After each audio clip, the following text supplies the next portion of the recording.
Good afternoon, and welcome to the Dean's Innovative Leaders Series.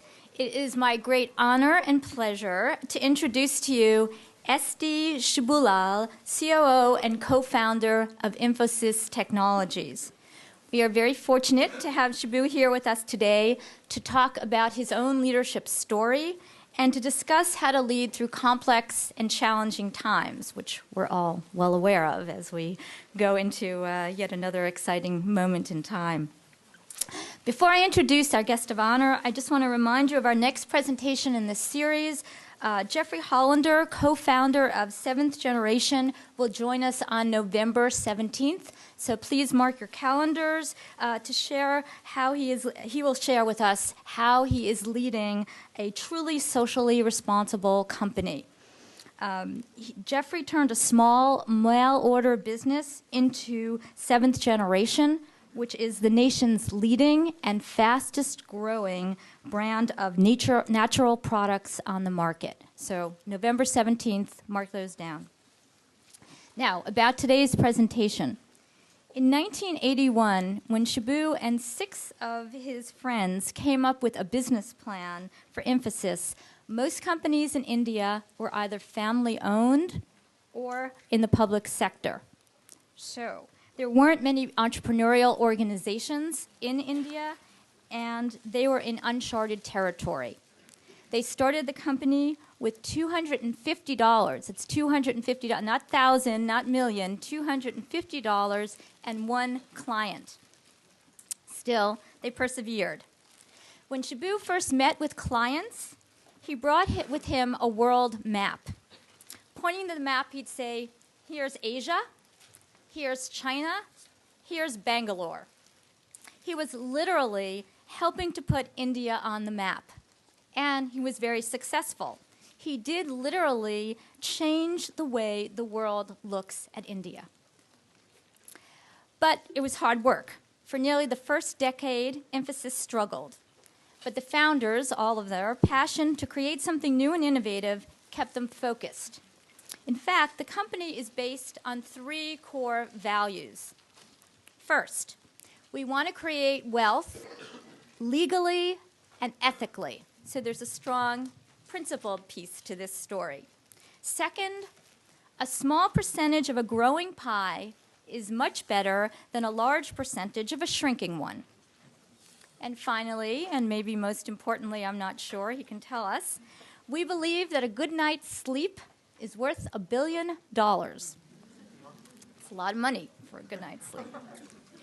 Today, 28 years later, Infosys is recognized as one of the world's most innovative companies by Forbes, Businessweek, and Wired magazines. Infosys is now a symbol of India's information technology glory. However, the current economic climate certainly poses challenges for organizations, Infosys included. But unlike many other organizations, as we discussed this morning, Infosys actually plans for crisis, and they learn from their responses to previous crises. As a result, Infosys continues to forge ahead of its competition. Indeed, the company posted a 7.5% increase in quarterly profits and raised its full-year outlook earlier this month, a sign that information technology spending is starting to rebound globally, and they're going to be in there for that rebound.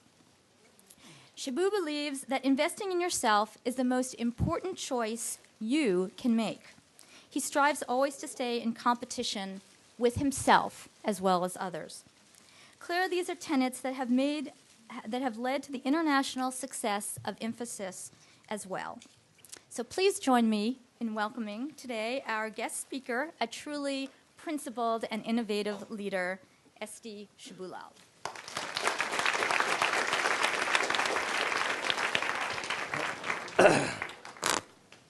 Good afternoon. Thank you very much for that introduction.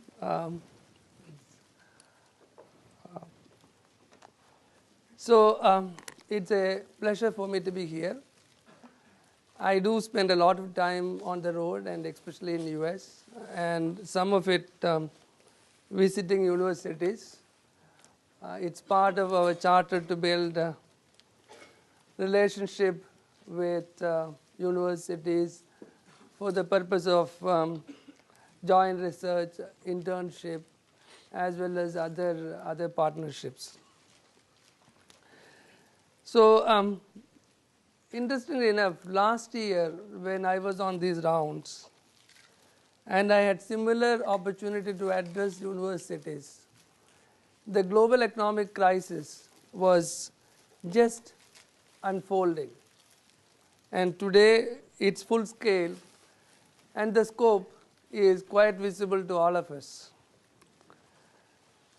Now, just like any other tsunami, in fact, I believe that this is a tsunami which started out with an earthquake in certain part of the world, basically in Wall Street.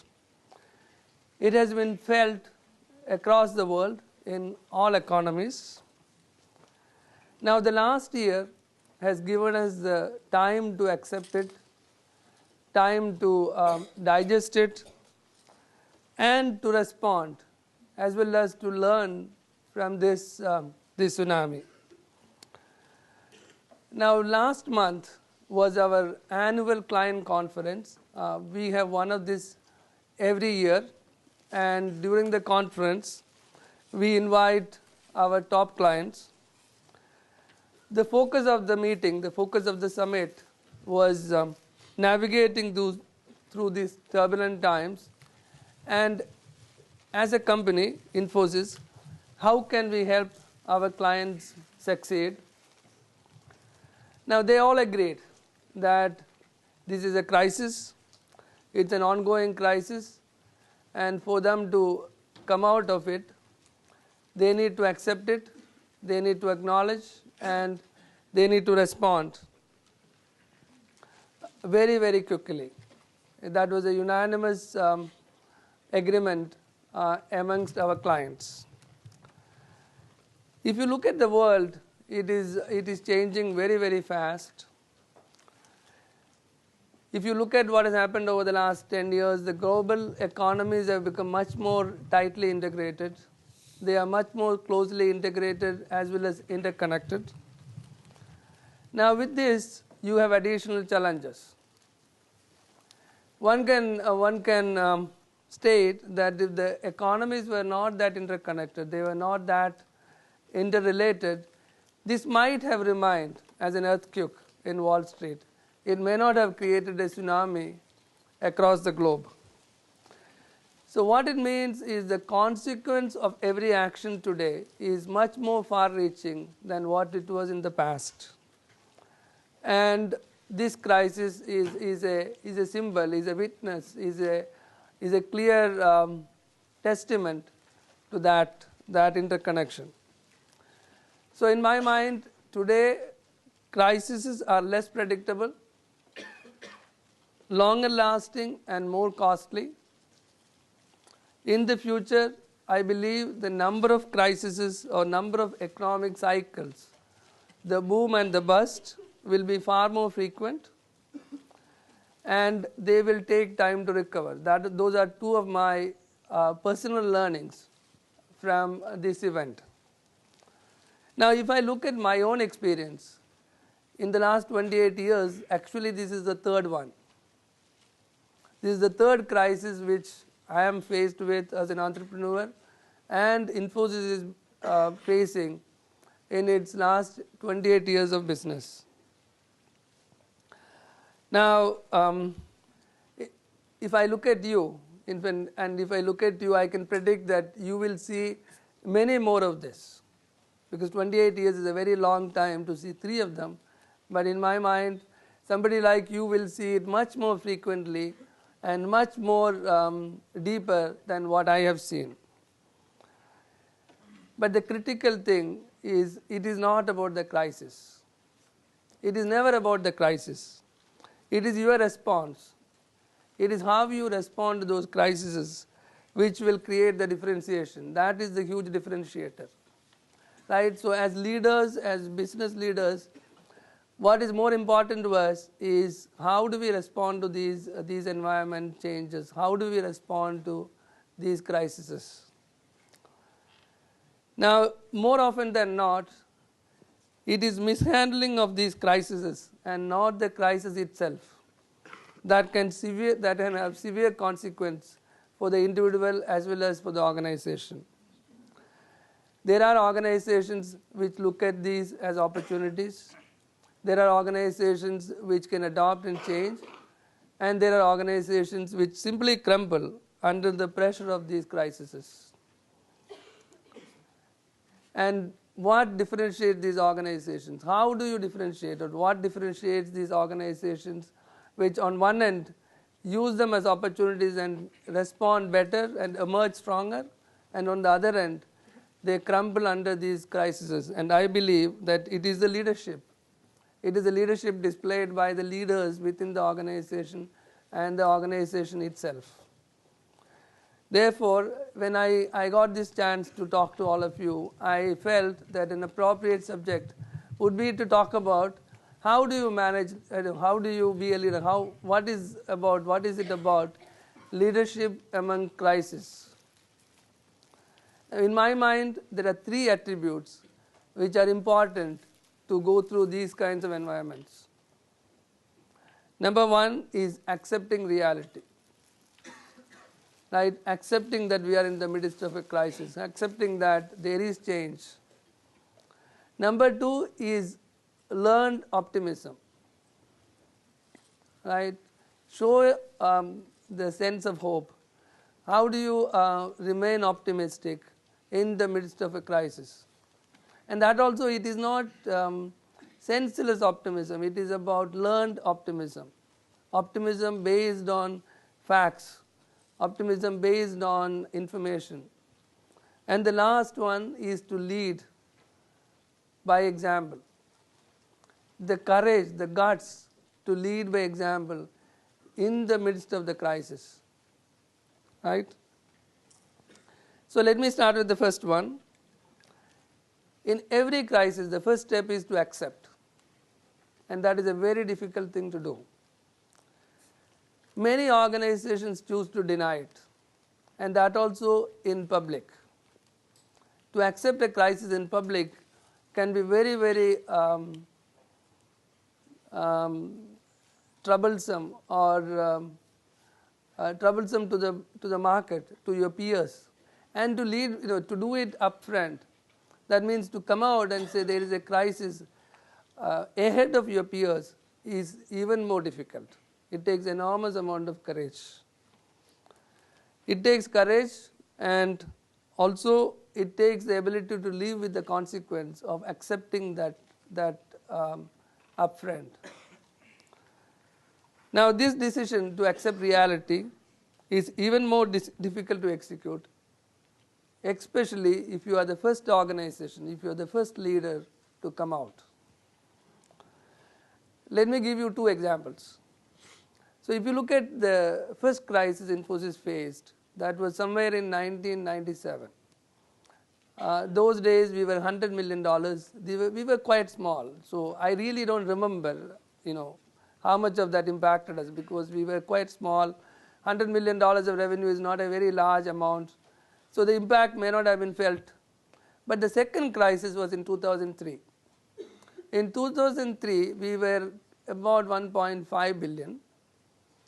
We were growing CAGR 45% for the last 5 years before 2003.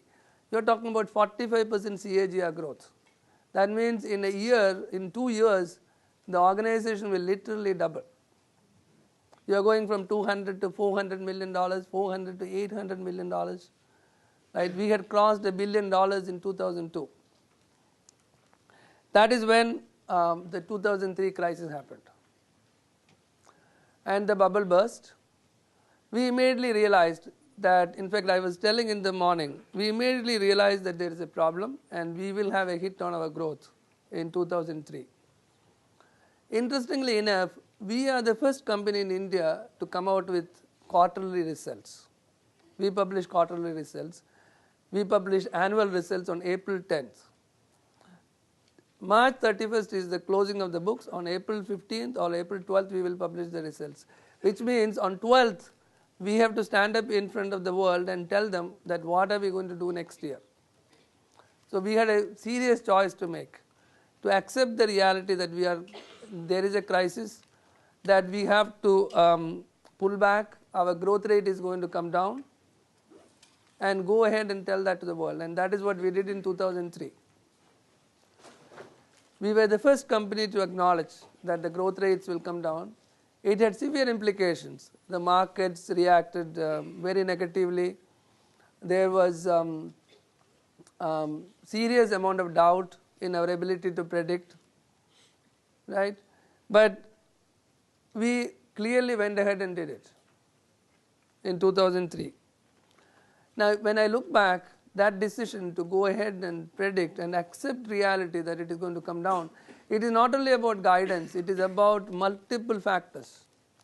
We had to look at recruitment, we had to look at the compensation, we had to look at operations, we had to look at cost management, we had to look at various other things.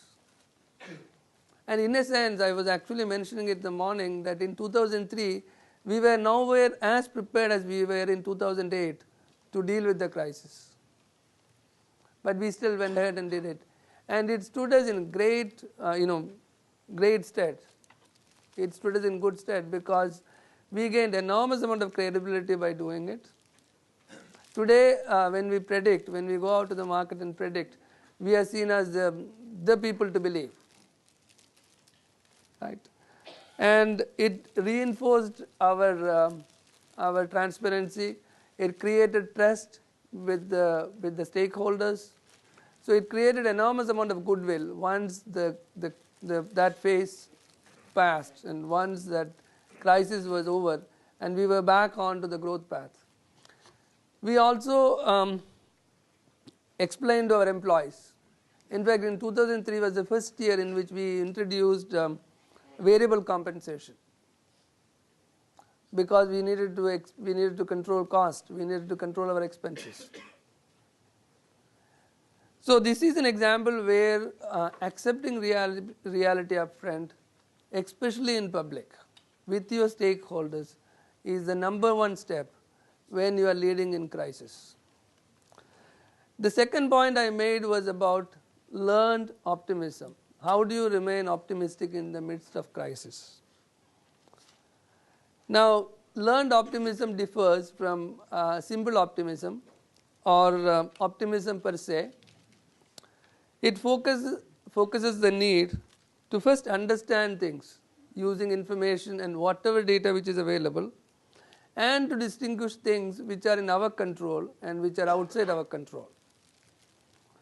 Secondly, it is the ability to take a pragmatic approach, to work on the things which are in your control and to watch the things which are not in your control. Now, as I said, accepting reality is one thing, but to be optimistic is a different thing, because most organizations truly get into a negative spiral when you are faced with crisis. Look at it from an employee's perspective. You are a growing company, you are growing at 45%. Suddenly you go out and say, okay, it's going to come down to 25% or 30%, which means the growth opportunities for the employees are going to come down from 45% to 30%. Right? People are thinking, what am I going to do next? So you have to give them a sense of hope. You have to give them a sense of optimism. And that has to be based on visible signs. It cannot be based on telling them that things are going to be rosy. It is not about that. You have to act. You have to show visible signs of optimism. So in 2003 again what we did was, and again we did that in 2008. Everything I am saying actually applies to both parts. Basically we did it much better in 2008 because we learned from 2003. When we went into the 2003 crisis, we were really not prepared for a crisis. We had never seen a crisis of that nature in our business. By the time we came into the 2008 crisis, we had learned, we had put in levers in the system which can be pulled, which will automatically get adjusted to the economic environment. So in 2003, by the time we went into the crisis mode, we had already given offers to thousands of employees to join in India. In India, the recruitment cycle is the campus recruitment, which happens about 12 months before the joining date. So by the time the crisis was upon us, we had already given thousands of offers. We had given offers to 6,000 people to join the company. In 2008, that number was much larger, 18,500. What we did was we went ahead and honored all of those offers. Right? Our belief was that once the crisis was over, we will emerge stronger. We will manage our expenses. We will save our clients. We will work with our clients, build stronger relationships. There will be a pent-up demand for technology services after the crisis, which means that we need to be prepared.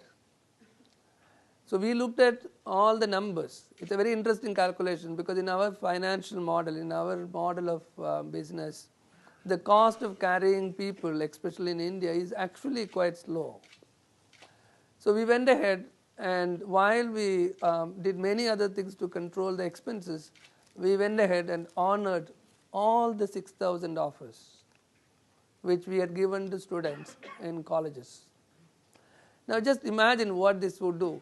There are many other corporations which went back on the offers. Please remember, we have to go back to the same colleges to recruit in 2004. Please you put yourself in the shoes, and whom will you join? So we created enormous amount of goodwill. We created enormous amount of hope. Now, I should say this. It is important for a country like India to sustain hope in a period like 2003 or 2008. We are very different. We are in a very different stage of our development, of our evolution. So if you go back on your employment offers, it is not only about you, it is about the social impact of that is tremendous. So in both 2003 and 2008, we actually went ahead and honored the offers. They all joined us, and what happened was by the time the crisis was over, we of course emerged stronger. We had excess capacity, and we started back on our growth path. And for the last 5 years, we have grown CAGR 30-35%. We did not lay off a single person in 2003 or in 2008. We of course did things like managing costs through cutting of travel, taking out some of the nice to have expenses. And also in 2003, for the first time, we introduced the concept of variable compensation. That is compensation which is linked to the business growth. So by the time 2008 came around, we had learned that 2003 and that there was an automatic lever in the system which will actually manage costs. In fact, interestingly enough, I should tell you this. In 2003, when I went around talking to our, at that time probably we had 30,000 employees. And for the first time when we were introducing variable compensation, there was a lot of concerns. And I explained it to them saying that we have two choices. Either we go into variable workforce or variable compensation. So I said, you choose. So that was my second most important learning. That is, be optimistic and give a sense of hope when there is a crisis.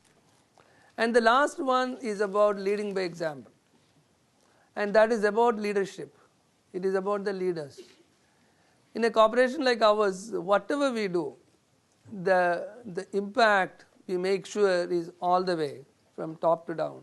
So when we went into variable compensation, the leadership, basically the management and the leadership they were the ones who took the bulk of it. Right? At every stage, it takes courage to lead by example. And as leadership, you have to make sure that you are willing to put the money where the mouth is. You are willing to walk the talk. You are willing to lead by example. And that gives them the confidence, the courage, or the conviction that yes, they mean what they talk about and we should follow this set of people. Now, however, during a crisis, this is a very difficult thing to do. In a crisis, you have to respond with speed, you have to respond with confidence, you have to respond with conviction. So in many crises, it is very, very difficult. I talked about 2003 and 2008, but a company like ours faced crisis in various other situations, and sometimes it involves, it involves situations where it is detrimental to life. For example, any event around the globe we face, for example, the 9/11 attack. I was actually talking about this in the morning. During the 9/11 attack, we had 1,400 people in New York. And the business model which we have is these are people from India who have traveled to New York and whose families are back home. We had to make sure that in 24 hours we locate all of them. God's grace, we did not lose a single person, whereas we had peers who had lost people in that attack. There were people in the World Trade Center who were there from our peers. But we had to make sure that we locate each one of them within the next 24 hours and respond to those families and give them the conviction or the confidence that yes, at least we know where they are and they are safe. So you come across situations of this sort, and at that time the organization has to make sure that they take, basically they act immediately and respond to the crisis. Right now we are going through the H1N1 situation, another global crisis we are dealing with, because we have people traveling on a daily basis to every part of the world. So we have to respond to the crisis. We have to make sure that there is quarantine procedures, there are other kinds of methods in place to make sure that our people are safe. So over the years, we have created a business continuity and crisis management group. In any one of these crises where human lives are involved, they come into picture. Even otherwise, in any kind of crises, they come into picture, and they take the lead by example. They report to either Chris or myself, which is either the CEO or the COO. That means we are the ones who will be on call until the initial phase is over. That means we are the ones who will be on call and leading the effort until the phase 1 of the crisis is over and things will start to stabilize. And that is to show that you are leading from the front, you are leading with conviction, and you are leading by example. So I can give you a number of examples of this sort where we deal with crisis from a leadership perspective. So lastly, while I talked about all these 3 attributes, what is more important or most important is to make sure that your value systems are not violated or compromised during a crisis. In times of crisis, we are tempted to play it safe. We are tempted to take it easy and somehow to get through. And those are points in time when one can violate or one can compromise their values. While you will see short-term rewards by these quick ways or the ways which are not aligned with your values, what we have seen is sticking with them, sticking with the basic values, sticking with the basic corporate philosophies, sticking with your basic beliefs will always give you the long-term benefits, right? Even the examples I gave you, the fact that we honored all the offers in 2003 and 2008, they have stood us in great respect with our stakeholders, with our customers, with universities, with our employees. It has built enormous amount of trust with our employees. Even today, not even today, even in the past, the best and the brightest in the country join us because they believe, they trust in our brand. So the short term, if we had not honored those offers, we could have benefited. We could have shown better profit. but it would not have done us good in the long term. So the value that one has to be fair to its stakeholders, whether it is employees, clients, investors or society, has to be held, has to be kept track of even in times of crisis.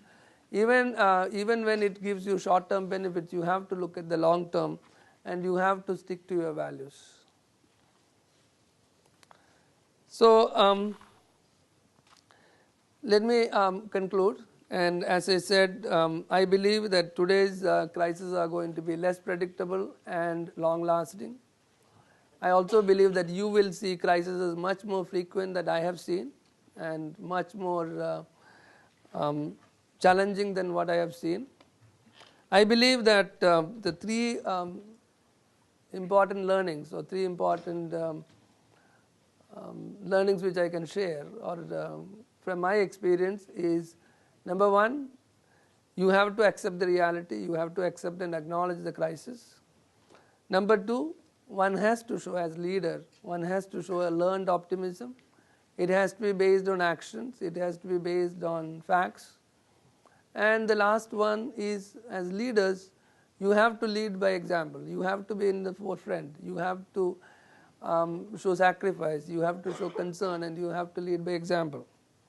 And the most important one is one has to stick to the organizational values and the individual values during this crisis.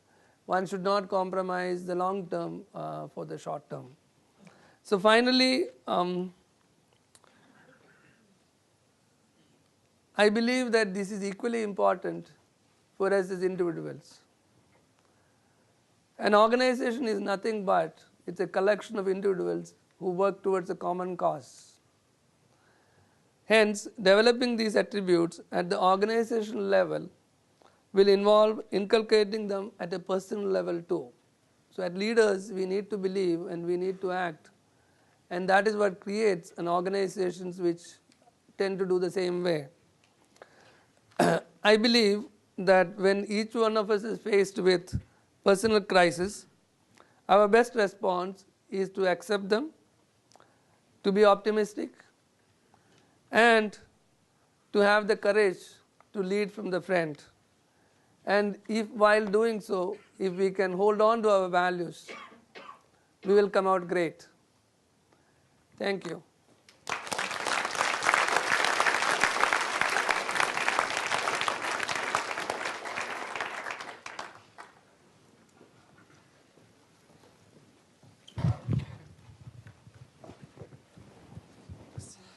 Hi. First of all, I'd like to thank you for coming here. It's a great honor to have you here. My question was based on, not assumption, but what you think about the global financial architecture. Why are we more prone to see crises with more frequency and more sharpness during our lifetime? Why is the trend going that way? Actually, I was, interestingly enough, I was preparing for a speech at the Booth School of Management in Chicago, and interestingly enough, I was doing some research on this whole crisis business.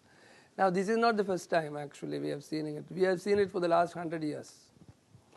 Last 100 years, once the corporations were formed, we have seen multiple amount of crises, and each crisis has created new regulations, new forms of governance, which tend to counter the crisis, right? So this is not the first, if you look at the history. And I think crisis happens because once the new wave of corporations were created about 100 years back, there are conflicting, there are a couple of conflicts in the system. One is the new wave of corporations are managed by managers and not by owners. So there is always this conflict between the manager's interest and the shareholders' interest, right? That is what corporate governance is all about. And so there are these conflicts in the system, and all the governance, all the corporate governance norms, all the regulatory norms, including SOX, is supposed to prevent some of this. But as we have, as the time passed, we have become more and more complex. Systems have become more and more complex. And if these governance structures fail, that is when these crises come up, right? And there is, in my mind, it will never stop because we evolve. When SOX came out, we thought that this is the end all. SOX really helped. I don't believe, I believe SOX really helped because these are long-term impacts, and SOX really helped. Because when I see my CEO and CFO signing on a sheet of paper saying that I'll go to jail if these numbers are wrong, it means something, right? But now you have another set of complex things which did not exist in 2000, whenever it happened.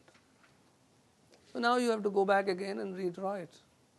And I think, but at the same time, one needs to remember that as institutions, corporations are the best bet we have to create wealth and social change next to government. So that is my answer. I hope I answered. Thank you very much for coming to present to us today. You mentioned values are really important to you, and that the individual values is reflected into the corporation's values. It looks from the success of Infosys that there must have been some really strong values that you brought to the business. So I was wondering on a more personal level, what are some of the top values that you personally have that you've tried to impart into Infosys? Yeah. I think it is both ways because I think 28 years have passed. So I'm not sure where those boundaries are now. It might be true maybe 15 years back, or now I don't know where the boundaries are. But as a corporation, we have very, very strong values. And we articulate them very, very clearly. We lead by example, and we actually throw out people if they don't follow them. Those values are very well articulated. So they are, and it is a reflection of a lot of the normal social values. So we believe that we should be client focused, that is customer centric, which means that we should always, what does it mean? That is an important question. We will never pull out a contract when there is a crisis. We run 7,000 programs, and I'm sure that some 15 of them are in big trouble. There is no way, you can't run 7,000 programs and assume that everything is going to be perfect. But on those 15, I can guarantee you that we are not negotiating contracts. We are trying to make sure that things are going well. We will deliver to our promise. That is what customer centricity is about. We believe that we should lead by example. I talked about it. We believe that we should be fair and transparent. For example, we believe that when in doubt, we should disclose. These are simple things. So there is information to be disclosed to the financial community or to public. Simple philosophy is when in doubt, disclose. It is not the other way. So anything which we want to disclose or we feel we should disclose, we will disclose. So things like that are very, very strong, and we follow it to the spirit, not to the letter, to the spirit of those values.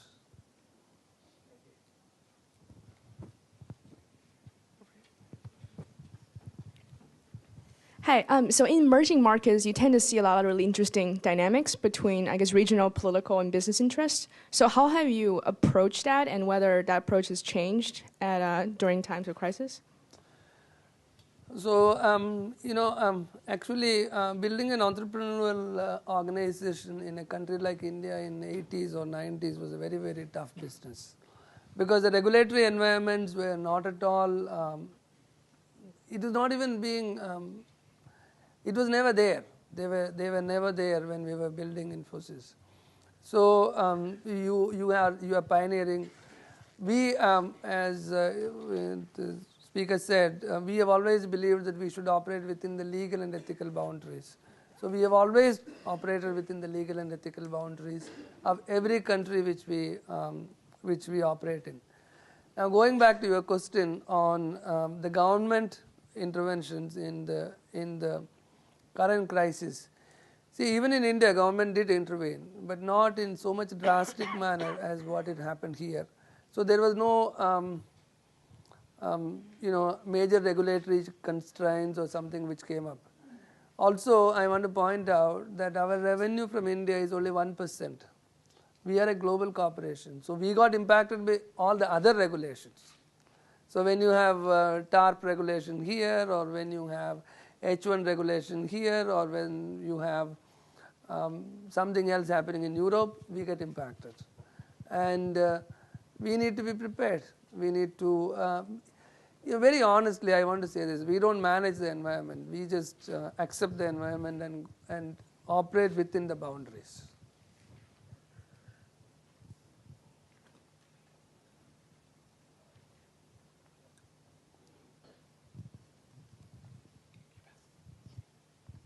This is a little bit off topic, but coming from India, you mentioned the social impact of giving hope and optimism. And one thing that's concerned me is that India's IT revolution has increased the gap between the haves and the have-nots. And it's not something that taxation and redistribution by the government is taking care of in the rural sector. Is there something that companies like Infosys can do on their own to address this? So, first of all, I am a person who looks at the half which is full, not the empty. Because, so this whole gap business, so I look at it more positively than negatively, because if you can't create wealth, you can't distribute. That wealth creation is a must to distribute first. So that's number one. Number two, we as a corporation are involved in multiple CSR activities and other activities. For example, one of the big challenges we face is with engineering colleges. India produces 500,000 engineers a year, 500,000, 500,000 people. But the quality of those that supply is not great. So we work with colleges to increase the quality of the supply. We touch some 150,000 kids or something who are in colleges. They are all not going to join us. They are going to join the environment, right? And they will become what you call the haves rather than the have-nots, because if they don't go through those programs and get into jobs, they become haves, and they don't become haves. Please remember, by creating 100,000 jobs, we have created 400,000 people employed, because 1:4 is the minimum one should consider the secondary impact. So, and again, one last point, I think IT as a revolution for wealth creation is over actually. Now there are many other segments which are coming up. Retail is getting organized, manufacturing is starting up, biotechnology is starting up. We just happen to be in the forefront, and now the other industries are coming up.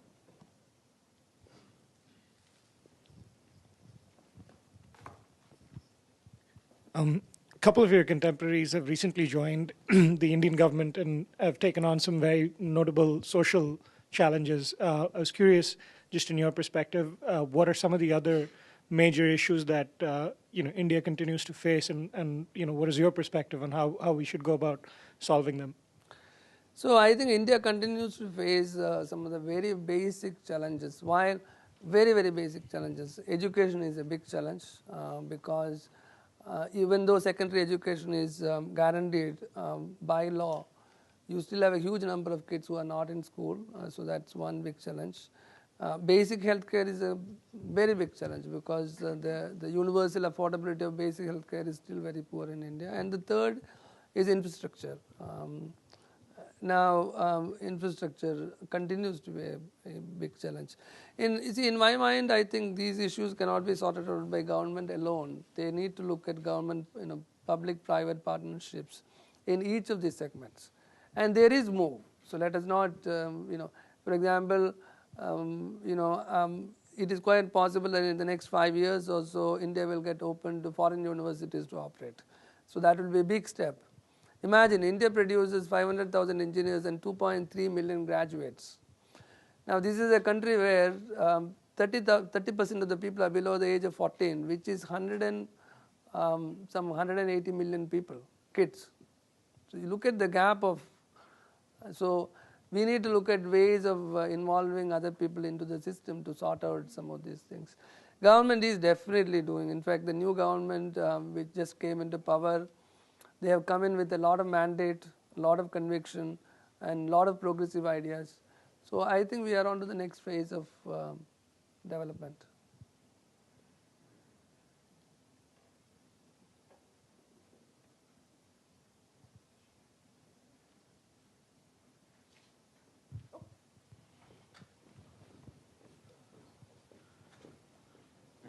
and toughest question.